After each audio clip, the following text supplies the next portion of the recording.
আমাদের রাজ্যের মাননীয় মুখ্যমন্ত্রী মাননীয় মমতা বন্দ্যোপাধ্যায় বাংলার প্রত্যেকটি মা মাটি মানুষের সৈনিকদের আজ মিছিলে রামনবমী শোভাযাত্রায় তাদের সঙ্গে সহযোগিতা করার কথা বার্তা তিনি দিয়েছেন।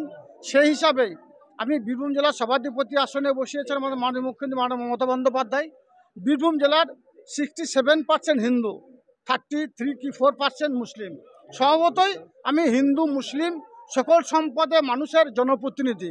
সেই হিসাবে যেমন ঈদে উৎসবে আমি মাতোয়ারা হই, অনুরূপভাবে আজ রামনবমী সে উৎসবে আমি সারাদিন আমার সনাতন ধর্মের বিশ্বাসী ভাইদের পাশে আছি।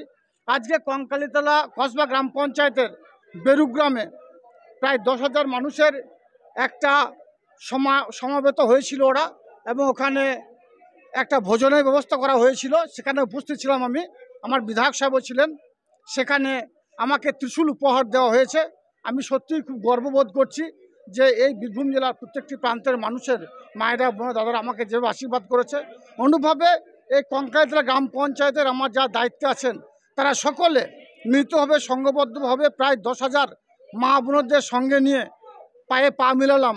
এবং অস্ত্রবিহীন, যেটা আমাদের মাননীয় মুখ্যমন্ত্রী মাননীয় মমতা বন্দ্যোপাধ্যায় বলেছেন, ধর্ম যার যার আপনার উৎসব সবার, সেই ধর্ম পালন করতে গিয়ে এখানে কঙ্কালীতলা সংলগ্ন এরিয়া মানুষরা যে 10,000 মানুষ শোভাযাত্রা বের করলো রামনবমী উপলক্ষে, একজনের হাতেও আপনারা দেখতে পারবেন না যে কারো হাতে কোনো হাতিয়ার ছিল।